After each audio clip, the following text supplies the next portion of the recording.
네, 오늘 거룩한 주일 아침 이 자리에 모인 우리 사랑하는 그린빌 가족들의 마음을 주님께서 따뜻하게 만져주시고 또 포근히 안아주시고 또한 새롭게 이끌어 주시기를 간절히 기원합니다.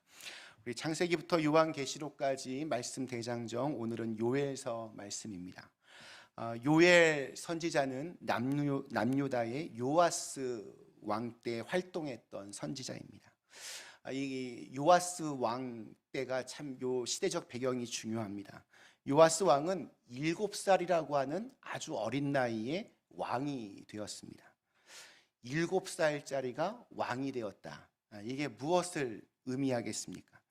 그의 부모 그리고 형제들 모두가 죽었다라는 뜻입니다. 그만큼 끔찍한 일이 그 안에 숨겨져 있었습니다. 이스라엘 역사상 가장 악한 왕이라고 평가받는 아합 왕이 있고 또 가장 악한 왕비였던 그의 아내 이세벨이 결혼하여 딸을 낳았습니다. 딸의 이름은 아달랴입니다. 나쁜 남자와 나쁜 여자 사이에 최악의 딸이 태어난 것입니다. 그녀가 남유다의 선한 왕이었던 여호사밧의 며느리로 들어왔습니다. 나쁜 며느리 한 명이 집안에 들어와서 집안을 완전히 쑥대밭으로 만들었습니다. 이 아달랴의 남편인 여호람이 일찍 죽었습니다. 그리고 그의 아들 아하시아도 왕이 되자마자 얼마 뒤에 죽었습니다. 자, 그때 이 아달랴는 유다에 남아있는 왕손들을 다 죽이고 자기가 여왕으로 그렇게 등극을 합니다. 그렇게 6년 동안 나라를 다스렸습니다. 그때 기적적으로 갓난아기였던 요아스를 공주가 몰래 빼내어서 살리고 요아스는 성전에 숨어서 그렇게 6년을 지냅니다. 그러다 7년째 되던 해에 제사장 여호야다가 반정을 일으켜서 당시 7살이었던 이 요아스를 왕위에 올리고 이 아달랴를 처단합니다. 바로 그때가 이 요엘 선지자가 이제 활동하던 시기였고, 그 시대는 이렇게 정치적으로, 경제적으로, 사회적으로 극심한 혼란기에 있었고 사람들에게는 불안함과 두려움이 가득했던 시기였습니다. 요엘서는 1장 처음부터 여호와의 날이라는 무서운 심판과 재앙의 날이 기다리고 있다라고 그렇게 선포합니다. 여러분 생각해 보십시오. 어머니가 아들이 죽은 기회를 이용해서 나머지 가족들을 다 죽이고 자기가 여왕이 되는 정말 말도 안 되는 일이 실제로 벌어졌습니다. 뿐만 아니라 그토록 어렵게 세워진 이 요아스 왕이 처음에는 하나님 보시기에 참 정직하게 행하고 또 하나님 앞에 바로 서려고 노력했는데 그의 멘토였던 제사장 여호야다가 죽은 후에 그는 하나님을 버리고 우상을 섬기는 죄를 범하며 타락하게 됩니다. 이러한 상황을 모두 다 지켜보던 사람들은 무언가 이게 잘못되고 있다 그렇게 생각했는데, 그러던 어느 날 상상도 못할 메뚜기 재앙이 밀어닥쳤습니다. 메뚜기 떼가 온 유다 지역을 덮쳤습니다. 그렇게 끔찍한 일을 겪고 있는 와중에 가뭄까지 이어지면서 어려움이 끊임없이 몰려왔습니다. 그때 사람들이 생각합니다. 우리의 죄 때문에 하나님이 우리를 심판하시는구나. 오늘 이렇게 요엘서 말씀 이렇게 읽어가면서 오늘날 우리가 마주하고 있는 현실도 굉장히 비슷해 보였습니다. 전 지구촌을 덮친 이 코로나 바이러스 때문에 모든 것이 다 엉망이 되어 버렸습니다. 출구가 보이지 않는 것 같습니다.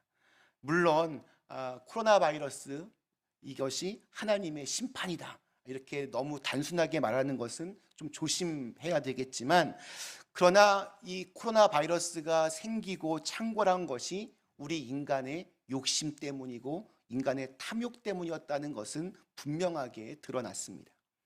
우리가 너무 교만했고 또 정치는 무능했고 또 우리 사회는 너무 타락했습니다. 교회도 제대로 사명을 다하지 못했기 때문에 이러한 재앙 앞에 모두가 다 속수무책 당해 왔습니다. 하지만 중요한 것은 그 뒤에 이어지는 처방입니다. 그러한 상황 속에서 두려움과 불안에 떠는 사람들에게 어떤 처방이 주어졌는지가 중요합니다. 요엘은 여호와의 날이라고 하는 이 무서운 심판을 이야기함과 동시에 그날에 어떻게 해야 할지에 대해서 아주 분명하고 선명한 처방을 우리에게 주고 있습니다. 마지막 32절이 이렇게 증언합니다. 누구든지 여호와의 이름을 부르는 자는 구원을 얻으리니 이는 나 여호와의 말대로 시온산과 예루살렘에서 피할 자가 있을 것이며 남은 자 중에 나 여호와의 부름을 받을 자가 있을 것임이니라. 정말 정확한 영적 처방입니다. 아무리 무섭고 두렵고 엄청난 재앙의 날이 우리에게 다가온다 할지라도 그날은 우리 하나님의 날이라는 겁니다. 그렇다면 요엘이 왜 이 두렵고 이 두려운 이 심판의 날을 왜 여호와의 날이라고 그렇게 부르고 있습니까? 그날이 아무리 무서워도, 그날이 아무리 두려워도, 그날이 마귀가 여러 가지 재앙들로 우리를 공격하는 날이라 할지라도 그날은 여전히 하나님이 역사하시는 날이라는 뜻입니다. 이러한 신앙이 여러분 정말 중요합니다. 살면서 정말 되는 일이 하나도 없는 것처럼 그렇게 느껴질 때가 있습니다.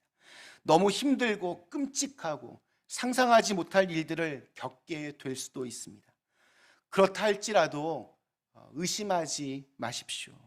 흔들리지 마십시오.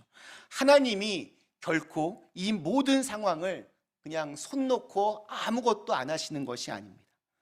상황은 여전히 괴롭지만, 변한 것이 아무것도 없어 보이지만 우리는 여전히 하나님의 역사하심 가운데 있습니다. 이것이 우리에게 필요한 믿음입니다. 그렇기 때문에 우리는 구원을 얻을 수 있습니다.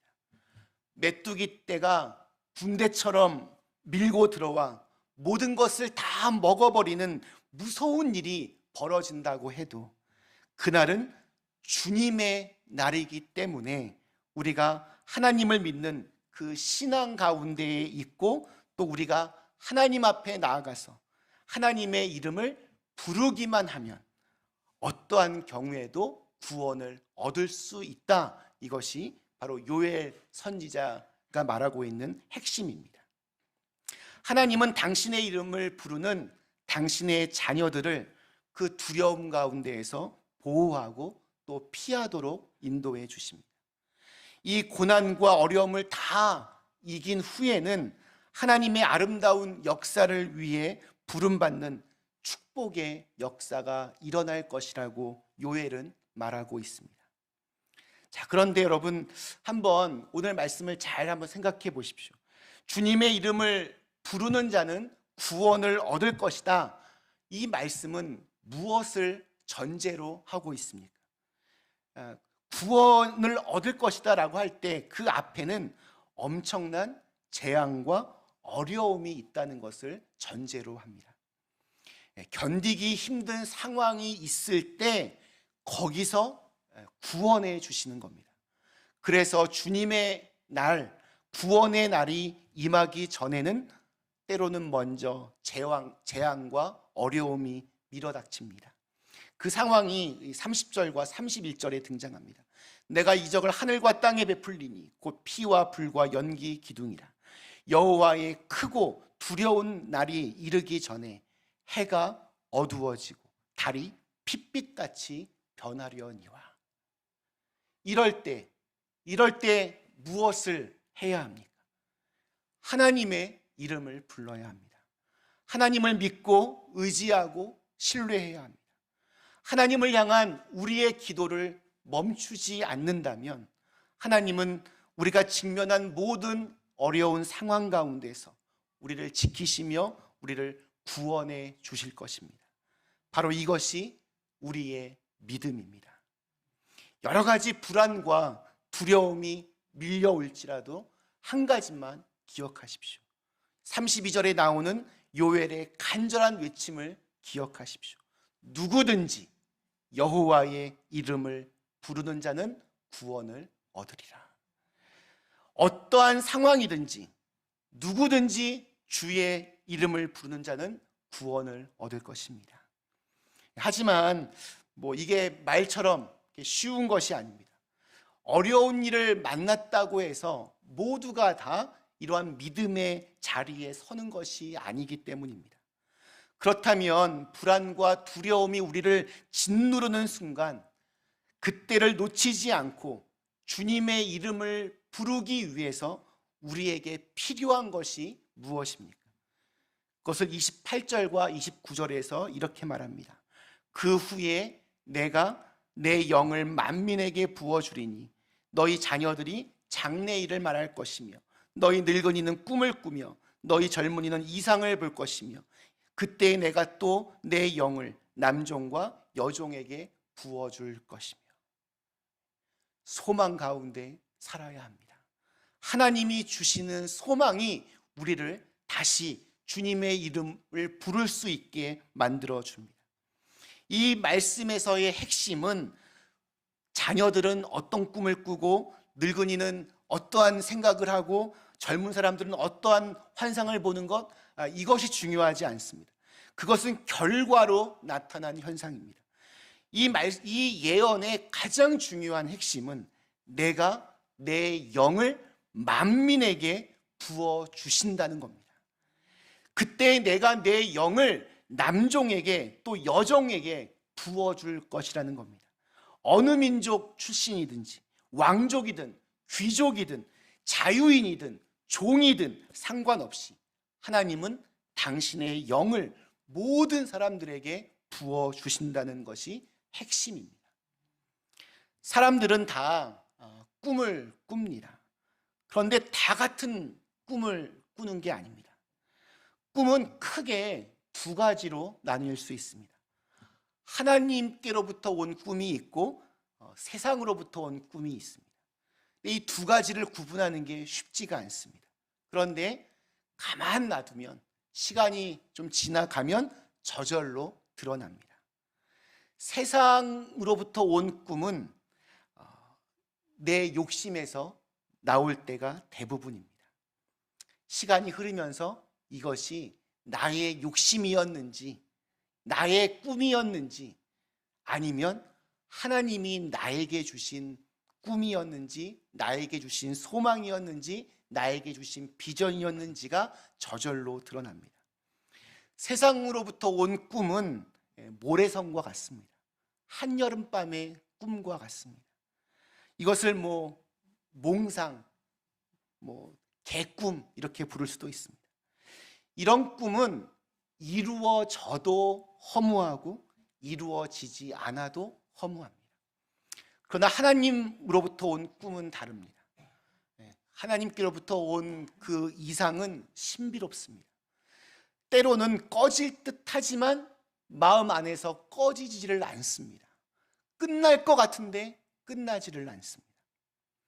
예수님의 제자들은 사람의 그 꿈을 가지고 있었습니다. 인간적인 꿈이 있었습니다. 그들은 예수님을 이용해서 뭔가 이렇게 출세해 보려는 꿈이 있었습니다. 처음부터 잘못된 꿈이었습니다. 여러분, 잘못된 꿈은 무너집니다. 예수님의 십자가 사건으로 예수님의 제자들의 그 꿈은 산산조각이 났습니다. 그들은 그 자신들의 꿈이 실패하게 되자 다들 좌절하고 자기 살 길을 찾아 다 딴 데로 도망을 갔습니다. 그들의 꿈은 사람의 꿈이었고 자신들의 욕심이었고 또한 야망이었습니다. 그들은 예수님을 따라다니면서도 예수님의 오른편에 누가 앉을 것인가 여기에만 관심을 가지고 있었습니다. 예수님의 십자가 사건이 그들의 꿈을 와르르르 다 무너뜨렸습니다. 제자들은 절망했습니다. 꿈이 좌절되면 깊은 좌절감을 경험합니다. 꿈이 좌절되면 그 상처가 굉장히 깊습니다. 꿈이 깨어졌을 때 매우 큰 고통을 겪습니다. 꿈이 깨어지면 좌절합니다. 그런데 그렇게 우리 사람의 꿈이 깨어지는 순간, 우리의 야망이 깨어지는 순간, 그때부터 하나님의 비전이 새롭게 시작됩니다. 사람의 그 야망이 깨어진 후에야 비로소 사람들은 주님의 음성을 듣게 됩니다. 베드로가 그랬습니다. 예수님의 십자가 사건으로 베드로의 인간적인 꿈은 산산조각이 났습니다. 예수님을 3번이나 모른다고 할 만큼 그의 꿈은 굉장히 허약했습니다. 그러나 사도행전에 나오는 베드로의 모습을 보면 완전히 달라져 있습니다. 그가 행한 첫 번째 설교에서 오늘 읽은 이 요에서 말씀이 인용이 됩니다. 사도행전 2장 16절에서 21절에서 베드로가 이렇게 설교합니다. 이는 곧 선지자 요엘을 통하여 말씀하신 것이니 일러스되 하나님이 말씀하시기를 말세에 내가 내 영을 모든 육체에 부어주리니 너희의 자녀들은 예언할 것이요 너희의 젊은이들은 환상을 보고 너희의 늙은이들은 꿈을 꾸리라. 그때 내가 내 영을 내 남종과 여종들에게 부어주리니 그들이 예언할 것이요 또 내가 위로 하늘에서는 기사를 아래로 땅에서는 징조를 베풀리니 곧 피와 불과 연기로다. 주의 크고 영화로운 날이 이르기 전에 해가 변하여 어두워지고 달이 변하여 피가 되리라. 누구든지 주의 이름을 부르는 자는 구원을 받으리라 하였느니라. 여러분, 베드로 하면 제일 먼저 떠오르는 그 사람의 특징이 무엇입니까? 단무지, 단순하고 무식하고 지는 알아서 생각하십시오. 이 무식했던 베드로, 예수님 주는 그리스도시요 살아계신 하나님의 아들이십니다 라고 고백한 후에 예수님이 고난과 죽임을 당하고 3일 만에 부활하시겠다고 하니까 절대 그럴 수 없다고 예수님을 야단치다가 사탄아 내 뒤로 물러가라, 이런 꾸중을 들었던 베드로, 변화산에 올라가서 여기가 좋사오니 여기서 초막 셋을 짓고 삽시다, 엉뚱한 말을 하던 베드로, 심지어 예수님이 잡혀가실 때 3번이나 모른다고 부인했던 베드로, 이 베드로가 어떻게 되었습니까? 지금 구약의 말씀을 줄줄 외워서 설교하고 있습니다. 성령님이 베드로에게 임하시니까 이렇게 변했습니다. 베드로는 주님의 영을 자기의 삶 속에 충만히 경험한 후에 그 전에는 상상할 수 없는 사람으로 바뀌었습니다. 모든 문제의 답은 하나님의 영이 우리 가운데 부어져야 한다는 것입니다. 베드로는 자기가 그것을 체험했습니다. 경험했습니다. 그의 마음이 성령으로 충만해졌기 때문에 그는 더 이상 과거의 겁쟁이가 아니었습니다. 말만 앞세우는 사람이 될 수 없었습니다.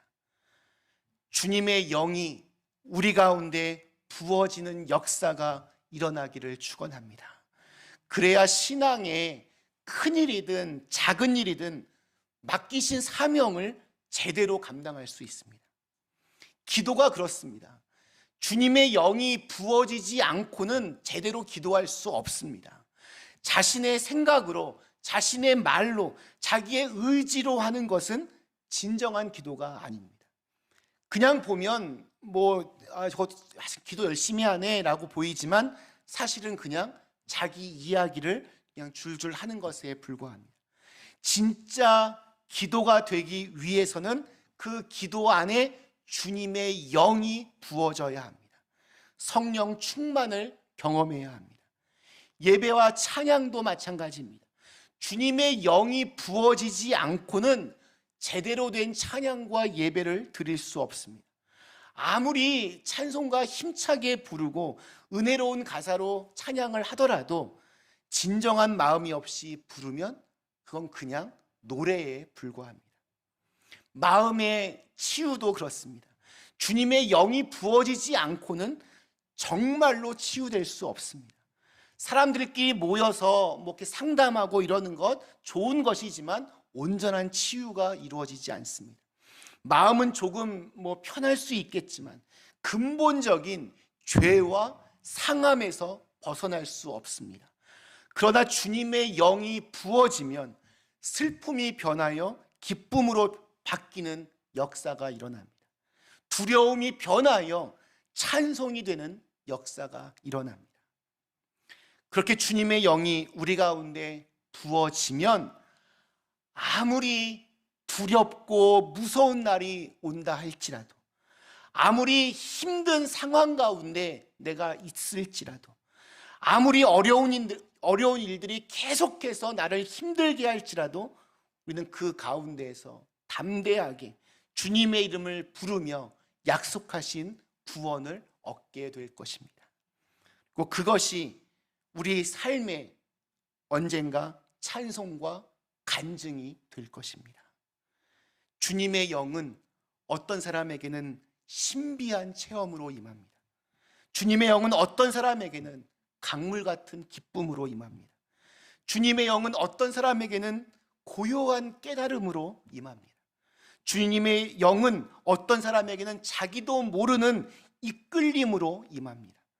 주님의 영은 어떤 사람들에게는 흔들리지 않는 확신으로 임합니다. 주님의 영은 어떤 사람에게는 어려움과 끝까지 싸워 이길 수 있는 용기로 임합니다. 주님의 영은 어떤 사람에게는 위험에서 지켜주시는 모습으로 임합니다. 성령은 다양한 모습으로 우리에게 다가옵니다. 중요한 것은 하나님은 이 성령을 모두에게, 만민에게 부어주신다는 겁니다. 여러분, 주신다는데 왜 안 받으십니까?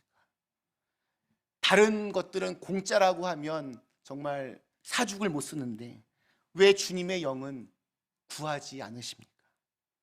주님의 영이 우리를 살려내는 능력이 됩니다. 말씀 마치겠습니다. 사랑하는 그린비 가족 여러분, 우리 창세기부터 요한계시록까지 말씀 대장정, 오늘 요엘서의 말씀을 읽었습니다. 메뚜기 떼가 창궐하고 기근이 밀려오고 정치적으로 매우 불안정하고 경제적으로는 바닥을 치고 있을 때 요엘 선지자는 주님의 영이 부어지는 그때가 바로 회복의 날이라고 선포했습니다. 어떠한 상황을 만나든지 주님의 이름을 부르면 구원을 얻을 것이라고 선포했습니다. 오늘 우리들에게도 이 요엘 선지자의 간절한 울부짖음이 가슴 절절하게 다가옵니다. 우리가 주의 영이 부어지지 않고 성령 충만하지 않은 채 그냥 살아가면 조금만 어려움이 와도 쉽게 부서지고 쉽게 무너집니다. 그러나 우리가 성령으로 충만하여 앞으로 나아가면 어떤 큰 어려움이 와도 이겨낼 수 있는 힘이 바로 우리 안에 주님의 영으로 일어납니다. 이 어둠의 시대에 주님의 영이 부어진 사람으로 살아가실 수 있기를 축원합니다. 그러기 위해서 먼저 그에 대한 간절한 사모함이 있어야 합니다. 주님의 영을 내게 부어 주십시오. 간절히 사모합니다. 주님의 영을 내게 부어 주십시오. 이렇게 기도하며 나아갈 때 우리 위에 주님의 영을 충만하게 부어 주셔서 놀라운 삶을 살게 해 주실 줄로 믿습니다. 주님의 영이 오늘 우리의 마음에 또한 신음하고 있는 이 세상 위에 부어질 수 있기를 간절히 축원합니다. 우리 주신 말씀을 생각하며 잠시 함께 기도하시겠습니다. 함께 같이 이 시간 주님의 영을 부어 주시옵소서. 우리의 삶 가운데 주님의 영이 부어져야 새로운 소망이 생기고 또 그것을 볼 수 있어야 주님의 이름을 부를 수 있습니다. 그래야 구원을 얻습니다. 우리가 살고 있는 이 시대에 정말 정신 못 차리게 정말 수많은 어려움들이 나를 갉아먹고 있는데, 이러할 때 우리 다른 것보다 가장 먼저 주님의 영을 내게 부어 주시옵소서 기도하며 결단할 수 있기를 소망합니다. 우리 잠시 함께 기도하시겠습니다. 기도하겠습니다. 하나님 감사합니다. 주님 이 시간 우리에게 성령의 영을 부어 주시옵소서. 이렇게 혼란하고 어두운 시대 속에서 정말 저희가 구원받기 위해서 가장 중요한 것은 우리가 성령의 사람이 되는 것입니다. 주님의 영이 부어지는 은혜가 있게 하여 주시옵소서. 아버지 우리 영혼을 주님의 영으로 채워주시옵소서. 주님을 부어주시옵소서. 아버지 신음하고 있는 이 세상 가운데 주님의 영을 부어주시옵소서. 치유하여 주시옵소서. 고쳐주시옵소서. 회복시켜 주시옵소서. 주님 이 시간에 도와주시고 주님에게 충만함을 더하여 주시고 주님에게 더욱더 이끌어 도와주시옵소서. 정말 우리 가운데 정말 너무나 많은 사람들 고통받고 있습니다. 신음하고 있습니다. 주님 도와주시고 아버지 정말 때마다 주님을 충만케 하여 주시옵소서. 주님 성령에게 도와주시옵소서.